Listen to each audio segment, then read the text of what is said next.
Episode തുടക്കത്തിൽ നമ്മൾ കാണുന്നത് യൂനോയുടെ കയ്യിൽ നിന്നും മാജിക് സ്റ്റോൺ എടുക്കുന്ന റോണിനെയാണ്. അതൊരു മാജിക് സ്റ്റോൺ ആണോ അല്ലയോ എന്ന് എനിക്കറിയില്ല, പക്ഷെ അത് എന്റേതാണ്. ഇനി ഞങ്ങൾ എല്ലാം മാറ്റിമറിക്കും എന്നാ മാജിക് സ്റ്റോൺ നോക്കി പറയുവാണ് റോണ. ഇത് കേട്ട് റായക്ക് അവൻ കള്ളം പറയുവാണെന്ന് തോന്നുന്നു. ഹേയ് റോണി, ആരാ നീ എന്ന് റായ ചോദിച്ചതും അവനെ അറ്റാക്ക് ചെയ്യുവാണ് റോണി. അവൻ ഒറ്റിക്കൊടുത്തത് കൊണ്ടാണ് മനുഷ്യർ എൽഫുകളെ ഇല്ലാതാക്കിയത്. പക്ഷെ നുണ പറയുന്നവരെ കണ്ടാൽ എനിക്ക് തിരിച്ചറിയാൻ സാധിക്കുന്നത് കൊണ്ട് അവനല്ല ഞങ്ങളെ ഒറ്റിക്കൊടുത്തതെന്ന് എനിക്ക് മനസ്സിലായി. എന്ന മനുഷ്യരോടുള്ള എൽഫുകളുടെ വെറുപ്പ് ഇല്ലാതാക്കാൻ ഞാൻ ആഗ്രഹിച്ചില്ല, അതുകൊണ്ട് തന്നെ അതാരോടും ഞാൻ പറഞ്ഞില്ല. എന്നാൽ എത്രയൊക്കെ കള്ളം പറഞ്ഞാലും ഒരിക്കൽ കൂടി എനിക്ക് അവനെ കാണണമെന്ന് തോന്നി. അതാണ് എന്റെ ഡിസ്ലോയൽറ്റി. അതിന്റെ ശിക്ഷയായിരിക്കും എന്റെ ജസ്റ്റിൽ വന്ന ഈ വലിയ ഹോൾ. എന്നാ ഇത്രയും കാലം റോണിനെ പോലെ പെരുമാറി ഞങ്ങളുടെ കൂടെ നിന്ന ഇവൻ ആരാ, ആർക്കു വേണ്ടിയാ ഇവൻ ഇത് ചെയ്യുന്നേ എന്ന് ചോദിച്ച് താഴെ വീഴുവാണ് റായ. ഇത് കണ്ട് പാട്രി പെട്ടെന്ന് അങ്ങോട്ട് ഓടി വരുന്നു. ഹേയ്, നീ എന്താ ചെയ്യുന്നേ? ത്രീ ലീവ്സ് ക്ലോവർ റെപ്രസെന്റ് ചെയ്യുന്നത് 3 കാര്യങ്ങളെയാണ്: വിശ്വാസം, പ്രതീക്ഷ, സ്നേഹം. അതിൽ വരുന്ന 4ാമത്തെ ഇലയിലാണ് ഭാഗ്യമുള്ളത്. പിന്നീടുള്ളതാണ് ഡബിളിന്റെ ലീഫ് എന്നറിയപ്പെടുന്ന the 5 leaf Clover. 4 leaf Clover തിരഞ്ഞെടുത്ത 2 മേജേഴ്സിന്റെ വേദന ഉപയോഗിച്ചാണ് ആ ദിവസം ഞാൻ ആ 5 ലീഫ് ക്ലോവർ ഉണ്ടാക്കിയത്. അങ്ങനെ ഒരുപാട് നാളുകൾക്ക് ശേഷം അതെന്റെ കയ്യിൽ തന്നെ വരാൻ പോവാ എന്ന് പറഞ്ഞ് ആ പെഡസ്റ്റലിന്റെ അടുത്തോട്ട് പോവാണ് റോണി. ഈ ലോകത്തിന്റെയും പരലോകത്തിന്റെയും ഇടയിൽ നിൽക്കുന്ന ഈ ഷാഡോ പാലസ്, അതിന്റെ കൂടെ പുറത്തെടുക്കാൻ സാധിക്കുന്ന മാജിക് സ്റ്റോണിന്റെ സ്പെൽ. മരിച്ചുപോയവരുടെ സ്ഥലത്തു നിന്നും ഞാൻ ആഗ്രഹിക്കുന്നത് ഇത് മാത്രമാണ് എന്ന് പറഞ്ഞ് റോണി ആ പെഡസ്റ്റലിന്റെ അകത്ത് മാജിക് സ്റ്റോൺ വെക്കുന്നു. അപ്പോഴാണ് കറുത്ത നിറത്തിലുള്ള എന്തോ ഒന്ന് അതിനകത്ത് നിന്നും വരുന്നത്. Welcome home, I am back എന്ന് പറഞ്ഞ് റോണി താഴെ വീഴുന്നു. സോ അവിടെ എന്താ നടക്കുന്നതെന്ന് ആർക്കും തന്നെ മനസ്സിലാകുന്നില്ല. ഇല്ല, ഇതെന്ത് തരം മാജിക്കാ? ഓ നോ, ഇതാണോ ആ ഡബിൾ? അതൊരിക്കലും കംപ്ലീറ്റ് ആയിരുന്നില്ല, ബിക്കോസ് നൂറ്റാണ്ടുകളായിട്ട് ഞാൻ എന്റെ ശരീരത്തിൽ ഇല്ലായിരുന്നു. വാവ്, എത്ര മനോഹരമായ ഫീലിംഗ്. ആ 4 ലീവ്സ് ക്ലോവർ ശരിക്കും നീ നന്നായി ഉപയോഗിച്ചിരിക്കുന്നു. എന്നാ ഇനി നൂറ്റാണ്ടുകൾക്ക് മുൻപ് നിങ്ങൾ അനുഭവിച്ച ആ വേദനയും നിരാശയും ഒന്നുകൂടെ അനുഭവിക്കാൻ തയ്യാറായിക്കോ. അന്ന് മനുഷ്യരെ ഉപയോഗിച്ച് എൽഫുകളെ ഇല്ലാതാക്കിയത് മറ്റാരുമല്ല, ഞാനാണ്.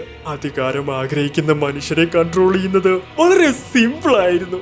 നമുക്ക് പരസ്പരം മനസ്സിലാക്കാൻ സാധിക്കും. മനുഷ്യരെ ഉപയോഗിച്ച് നിങ്ങളോടുള്ള പ്രതികാരം തീർക്കാമെന്നുള്ള പ്ലാൻ ശരിയായി തന്നെ നടന്നു. നിങ്ങളൊക്കെ ശരിക്കും മണ്ടന്മാരാ. ഇല്ല, നിനക്ക് എത്ര ധൈര്യമുണ്ട് എന്ന് പറഞ്ഞ അവനെ അറ്റാക്ക് ചെയ്യുവാണ് പാട്രി. എന്നാ അവന്റെ ആ സ്പെൽ അതേ വേഗത്തിൽ അവന് നേരെ തന്നെ പറഞ്ഞു വിടുവാണ് ആ ഡബിൾ. സോ അവനിപ്പോ പാട്രിയെ കൊല്ലൂടാന്നും പറഞ്ഞു തരുന്ന സമയത്താണ് യൂനോ അവനെ പ്രൊട്ടക്ട് ചെയ്യുന്നത്. ഹേയ്, മാറി നിൽക്ക്, അത് ക്യാപ്റ്റൻ വാഞ്ചൻസിന്റെ ബോഡിയാ. നിന്നെ അത്ര പെട്ടെന്ന് മരിക്കാൻ ഞാൻ അനുവദിക്കില്ല എന്ന് യൂനോ അവനോട് പറയുന്നു. ഓ, നീ ജീവനോട് ബാക്കിയുണ്ടെങ്കിൽ നിന്റെ കൂടെ ഫൈറ്റ് ചെയ്യാനും ഞാൻ ആഗ്രഹിക്കുന്നു. നിന്നെ കൊണ്ട് ഒന്നും ചെയ്യാൻ സാധിക്കില്ല. ഇനി നീ ഏതു തരത്തിലുള്ള മോൺസ്റ്റർ ആണെങ്കിലും അതൊന്നും എന്നെ ബാധിക്കുന്ന വിഷയമല്ല. ഈ ഭയാനകരമായ സ്വപ്നത്തിന് ഒരവസാനം കണ്ടെത്താൻ വേണ്ടി നിന്നെ ഇല്ലാതാക്കേണ്ടി വന്നാലും ഞാൻ അത് ചെയ്തിരിക്കും എന്ന് പറഞ്ഞ് അവനെ അറ്റാക്ക് ചെയ്യാൻ ശ്രമിക്കുവാണ് യൂനോ. നിന്റെ അറ്റാക്സ് ഒന്നും എന്റെ വേർഡ് സോൾ മാജിക്കിന് മുമ്പിൽ വർക്ക് ആവില്ല എന്ന് പറഞ്ഞ് അത് തടയുവാണ് ആ ഡെവിൾ. ഇത് കേട്ട് യൂനോക്ക് വിശ്വസിക്കാൻ സാധിക്കുന്നില്ല. വേർഡ് സോൾ മാജിക്, അത് ശരിക്കും വളരെ പവർഫുൾ ആണ്. എന്നെ കൊണ്ട് ഇവനെ ഒറ്റയ്ക്ക് തടയാൻ സാധിക്കില്ല എന്ന് പറഞ്ഞ് മുകളിലോട്ട് നോക്കുവാണ് യൂനോ. അപ്പോഴാണ് അവരുടെ മുകളിലുണ്ടായിരുന്ന ചേംബറിനകത്തു നിന്നും ആസ്തയും മിമോസയും അങ്ങോട്ട് വരുന്നത്. തങ്ങളുടെ മുമ്പിൽ നിൽക്കുന്ന ആ കറുത്ത രൂപത്തെ കണ്ട് അവർക്കൊന്നും തന്നെ മനസ്സിലാകുന്നില്ല. ഇല്ല, അതിനെ കാണുമ്പോൾ എനിക്ക് വളരെ സ്ട്രേഞ്ച് ആയിട്ട് ഫീൽ ചെയ്യുന്നു. എന്താ അത് എന്ന് ചിന്തിക്കുകയാണ് ആസ്ത. ഓ, എന്റെ പാർട്ടി ഇല്ലാതാക്കാൻ കുറച്ച് ഗസ്റ്റ് വന്നിട്ടുണ്ടെന്ന് തോന്നുന്നു. പക്ഷെ അവരുടെ കൂടെ കളിക്കാൻ എനിക്ക് സമയമില്ല, ബിക്കോസ് അതിലും പ്രധാനപ്പെട്ട ജോലി എനിക്ക് ചെയ്യാനുണ്ട് എന്ന് പറഞ്ഞ് പാട്രി അവൻ അവന്റെ അടുത്തോട്ട് കൊണ്ടുവരുന്നു. സോ വേർഡ് സോൾ മാജിക്കിന്റെ മെയിൻ പ്രത്യേകതയാണ് പറഞ്ഞ കാര്യമെല്ലാം അതുപോലെ നടക്കുന്നത്. അങ്ങനെയാണെങ്കിൽ റോണിന്റെ സ്വിച്ചിങ് മാജിക്കും അവൻ അത് ഉപയോഗിച്ച് തന്നെയാണ് ചെയ്തത്. നീ എന്താ എന്നെ കളിയാക്കുവാനോടാ? Light creation magic, light wipe off vanish, iron spears എന്ന് പറഞ്ഞ പാട്രിയുടെ ശരീരത്തിൽ ഇരുമ്പ് കുന്തം കൊണ്ട് കുത്തി നിറക്കുവാണ് ഡെവിൾ. വേദന കൊണ്ട് നിലവിളിക്കുന്ന പാട്രിയുടെ ആ ശബ്ദം റായയും കേൾക്കുന്നുണ്ട്. ഹേയ് ആസ്ത, ആ വിചിത്രമായ ബ്ലാക്ക് കളർ മോൺസ്റ്റർ ആണ് ഇതിനെല്ലാം കാരണം എന്ന് പറഞ്ഞ് അവർ രണ്ടുപേരും അതിനെ അറ്റാക്ക് ചെയ്യാൻ ശ്രമിക്കുന്നു. സ്റ്റോം ഓഫ് ബ്ലേഡ്സ് എന്ന് പറഞ്ഞ ആ ഡെവിൾ അവർക്ക് നേരെ ഒരുപാട് സോഡുകൾ പറഞ്ഞു വിടുന്നു. തന്റെ ആന്റി മാജിക് സോഡ് ഉപയോഗിച്ച് അതിനെ ഇല്ലാതാക്കാൻ ശ്രമിക്കുന്ന ആസ്ത അപ്പോഴാണ് ആ കാര്യം മനസ്സിലാക്കുന്നത്. മറ്റുള്ളവരെ പോലെ മാജിക് സോഡ് ആയിരുന്നില്ല അവൻ അങ്ങോട്ട് കൊണ്ടുവന്നത്, അതെല്ലാം തന്നെ റിയൽ സോഡുകളായിരുന്നു. യൂനോയും തങ്ങളെ കൊണ്ട് പറ്റുന്ന രീതിയിൽ അതിനെ ഡിഫീറ്റ് ചെയ്യുന്നു. എന്നാണ് ആ ഡെവിൾ തന്റെ മാജിക് ഉപയോഗിച്ച് അവരെ താഴോട്ട് വാക്യൂം ചെയ്യുന്നത്.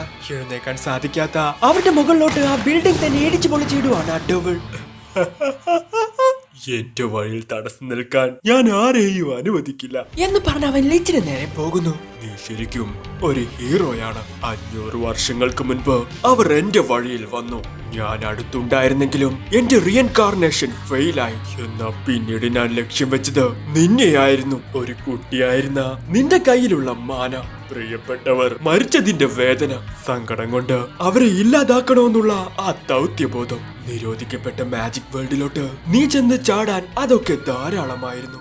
എന്നാ അതിന്റെ എല്ലാം അവസാനം മനുഷ്യരുടെ ശരീരത്തിൽ എൽഫുകളുടെ ആത്മാക്കളെ നീ കൊണ്ടുവന്നു. ഇല്ല, ഒരിക്കലുമില്ല. ഞങ്ങളെ റീഇൻകാർണേറ്റഡ് ആക്കിയത് ലിച്ചാണ്. വിലക്കപ്പെട്ട മാജിക് ഉപയോഗിച്ചിട്ടാണെങ്കിലും അവനാണ് ഞങ്ങൾക്ക് ആ പ്രതീക്ഷ തന്നത്. ഇല്ല, നിങ്ങൾക്ക് തെറ്റി. എൽഫുകളായ നിങ്ങളെ തിരിച്ചു കൊണ്ടുവന്നത് ഞാനാണ്. നിങ്ങളുടെയൊക്കെ ലീഡർ ഒരിക്കലും മനുഷ്യരെ ഇല്ലാതാക്കാൻ ആഗ്രഹിച്ചിരുന്നില്ല. എൽഫുകളെ തിരിച്ചു കൊണ്ടുവന്ന് മനുഷ്യരോട് പ്രതികാരം ചെയ്യണമെന്നുള്ള നിങ്ങളുടെ ലക്ഷ്യമെല്ലാം എന്റെ പ്ലാൻ ആയിരുന്നു. ഞാൻ നിനക്കായി ഉണ്ടാക്കി തന്ന വഴിയിലൂടെ നീ സഞ്ചരിച്ചു. ഒപ്പം മറ്റു മണ്ടന്മാരെ നീ കൂടെ കൂട്ടി. എനിക്ക് വേണ്ടി ഇത്രയും വലിയൊരു ജോലി ചെയ്തതിന് ഒരുപാട് നന്ദിയുണ്ട്. ലിച്ചിന്റെ ആവശ്യമില്ലാത്ത ഒരു ഫ്യൂച്ചറാണ് നീ ഉണ്ടാക്കിയത്. അതിന്റെ കൂടെ എന്റെ യഥാർത്ഥ ആത്മാവിനെ എന്റെ ശരീരത്തിൽ കൊണ്ടുവരാൻ നീ സഹായിച്ചു. എന്നിതൊക്കെ കേട്ട് പാട്രിക്ക് വിശ്വസിക്കാൻ സാധിക്കുന്നില്ല. ഇല്ല, എനിക്ക് ലിച്ചിനെ ഇഷ്ടമാണ്. എന്നെ തിരഞ്ഞെടുത്തതും 4 ലീവ്സ് ക്ലോവർ ആണ്. ശരിയാണ്, നിന്നെ തിരഞ്ഞെടുത്തു. ഒരു ബുദ്ധിമാനായ, ഒരു മണ്ടനായ എന്റെ ഒരു പപ്പറ്റായിട്ട്. എക്സലന്റ് വർക്ക് എന്ന് പറയുവാണ് ഡെവിൾ. ഇത് കേട്ട് വിശ്വസിക്കാൻ പറ്റാതെ അവിടെ കടന്ന് അലറിക്കൊണ്ടിരിക്കുകയാണ് പാട്രി. ഇത് കണ്ട് ചിരിച്ചുകൊണ്ടിരിക്കുകയാണ് ഡെവിൾ. അപ്പോഴാണ് നമ്മൾ ആ കാഴ്ച കാണുന്നത്. അലറിക്കൊണ്ടിരിക്കുന്ന ലിച്ചിന്റെ ആ ശബ്ദം മാറി നിന്ന് 2 പേർ കേൾക്കുന്നുണ്ട്. ലിച്ചിനെ ഇല്ലാതാക്കാൻ വന്ന റേഡിസും വാൾട്ടോസും ആയിരുന്നു അത്. ഇല്ല, എന്താ ഇവിടെ നടക്കുന്നത്? അവൻ ഞങ്ങളെ ഉപയോഗിച്ചതുപോലെ അവനെ ഉപയോഗിച്ചത് ആ കറുത്ത ജീവിയാണ്. പാട്രി, എല്ലാം അവസാനിച്ചു. എന്നോട് ക്ഷമിക്കും. ഇത് ശരിക്കും വളരെ രസകരമാണ്. എൽഫുകളും മനുഷ്യരും നിങ്ങളുടെ സ്വപ്നങ്ങളും അംബിഷൻസും നിങ്ങളെ ശരിക്കും നല്ലൊരു കളിപ്പാട്ടമാക്കി മാറ്റുന്നു എന്ന് പറഞ്ഞ് ചിരിച്ചുകൊണ്ടിരിക്കുകയാണ് ഡെവിൾ. നിർത്ത. നീ വളരെ ശക്തനും ഭയങ്കരനുമായിരിക്കാം, പക്ഷേ നീ ആരാണെന്നാ നിന്റെ വിചാരം? നിന്നെ പോലെയുള്ളവന്മാരുടെ മുമ്പിൽ എന്റെ സ്വപ്നം ഒരിക്കലും തോൽക്കില്ല എന്ന് പറഞ്ഞ് 2 പേര് അവരുടെ മാജിക് ഉപയോഗിക്കുന്നു. അവന്റെ അകത്തു നിന്നും വരുന്ന ആ മാജിക് ചുറ്റുമുള്ള എല്ലാത്തിനെയും കാറ്റാക്കി മാറ്റുന്നു. പിന്നെ ലിച്ചിന്റെ ആ കുട്ടി അവന്റെ ഉള്ളിൽ ഉണരുകയാണ്. ഓവർഫ്ലോയിങ് ആവുന്ന അവന്റെ ആന്റി മാജിക് ചുറ്റുമുള്ള മാജിക്കിനെ എല്ലാം ഇല്ലാതാക്കുന്നു. അവന്റെ ആ മാജിക് എന്റേതുപോലെ തോന്നുന്നു എന്ന് പറഞ്ഞ് അവരെ അറ്റാക്ക് ചെയ്യാൻ ശ്രമിക്കുകയാണ് ഡെവിൾ. ഇത് കണ്ട് ആസ്തയും യൂനോയും അത് തടയാൻ പോകുന്നു. എന്നാൽ അവർ 2 പേര് അവരുടെ പവർഫുൾ വേർഷൻ ഉപയോഗിച്ച് ആ മോൺസ്റ്ററിനെ തടയാൻ ശ്രമിക്കുന്നത് കണ്ട് മിമോസയ്ക്ക് വിശ്വസിക്കാൻ സാധിക്കുന്നില്ല. ഞങ്ങളുടെ വഴിയിൽ വരാനാണ് നിന്റെ ഉദ്ദേശമെങ്കിൽ തീർച്ചയായിട്ടും ഞങ്ങൾ നിന്നെ തടഞ്ഞിരിക്കും എന്ന് പറഞ്ഞ് അവർ 2 പേരും ആ ഡെവിളിനെ അറ്റാക്ക് ചെയ്യാൻ ശ്രമിക്കുന്നു. സോ അവരുടെ അറ്റാക്കിൽ അതിന്റെ കയ്യിന് ചെറിയ പരിക്ക് പറ്റുന്നു. എന്ന് പറഞ്ഞ് അവനെ തന്നെ ഹീൽ ചെയ്യുന്നു. ഇത് കണ്ട് യൂനോക്കും ആസ്തയ്ക്ക് വിശ്വസിക്കാൻ സാധിക്കുന്നില്ല. എന്നെ മുറിവേൽപ്പിക്കാൻ സാധിച്ചത് ശരിക്കും വളരെ ഇംപ്രസീവ് ആണ്. മാന കൊണ്ട് സമ്പുഷ്ടമായ നിന്റെ കയ്യിലിരിക്കുന്നത് ഒരു സ്പിരിറ്റിന്റെ പവറാണ്. പിന്നെ എന്റേതാകേണ്ടിയിരുന്ന ആ 5 ലീവ്സ് ക്ലോവറിന്റെ ശക്തി, അതാണ് നിന്റെ കയ്യിലുള്ളത്. നീ എവിടെ നിന്നാ വന്നതെന്ന് എനിക്കറിയില്ല, പക്ഷേ അതെനിക്കൊരു പ്രശ്നവുമല്ല. ആ ഗ്രിമോയർ ഇനി നീ എടുത്തോ കൂട്ടുകാരാ.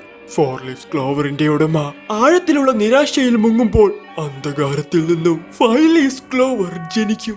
എനിക്കിപ്പോ എന്റെ വിലപ്പെട്ട ശരീരവും കറുത്ത ഗ്രിമോയറും കിട്ടിക്കഴിഞ്ഞിരിക്കുന്നു. 500 വർഷങ്ങൾക്ക് മുൻപ് വളരെ വിജയകരമായി ഇതുപോലെ ഒരു ഗ്രിമോയർ ഞാൻ ഉണ്ടാക്കിയിരുന്നു. എന്നാൽ അവസാനം അതെനിക്ക് നഷ്ടപ്പെട്ടു. പക്ഷേ ഇപ്രാവശ്യം ഒരിക്കലും അങ്ങനെ സംഭവിക്കില്ല. ഈ ഒരു നിമിഷത്തിനു വേണ്ടി ഞാൻ ഒരുപാട് പേരെ ചതിച്ചു, കൊന്നു, കൊള്ളയടിച്ചു. അത് ശരിക്കും വളരെ സന്തോഷകരമായിരുന്നു. ഒരു മോൺസ്റ്റർ ആയിട്ടുള്ള നീ തീർച്ചയായിട്ടും ശിക്ഷ അർഹിക്കുന്നവരാണ്. അതിൽ നിന്ന് രക്ഷപ്പെടാൻ ഞാൻ നിന്നെ അനുവദിക്കില്ല. നീ ആദ്യം നേരിടേണ്ടത് എന്നെയല്ല, നീ ഇവിടെ മറ്റൊരാളാകുമ്പോൾ നിന്റെ ഭയവും നിരാശയും നിനക്ക് വഴി കാണിക്കട്ടെ ഡ്രാംപിക് എന്ന് പറഞ്ഞ പാട്രിയെ അവൻ എന്തോ ചെയ്യുന്നു. ഇത് കണ്ട അസ്തയ്ക്ക് മറ്റ് എൽഫുകളെല്ലാം സ്വയം ഇല്ലാതാകാൻ ശ്രമിക്കുന്ന അതേ ഫീലിങ്സ് ആണ് കിട്ടുന്നത്. ദുരുദ്ദേശം നിറഞ്ഞ ഒരു എൽഫിന്റെ അന്തിമ രൂപം, അവരെ അങ്ങ് കൊന്നു കളഞ്ഞേക്ക് എന്നാ ഡെവിൾ അതിനോട് പറയുന്നു. Demon light magic light soared of convention എന്ന് പറഞ്ഞ അവരെ അറ്റാക്ക് ചെയ്യുവാണ് പാട്രി.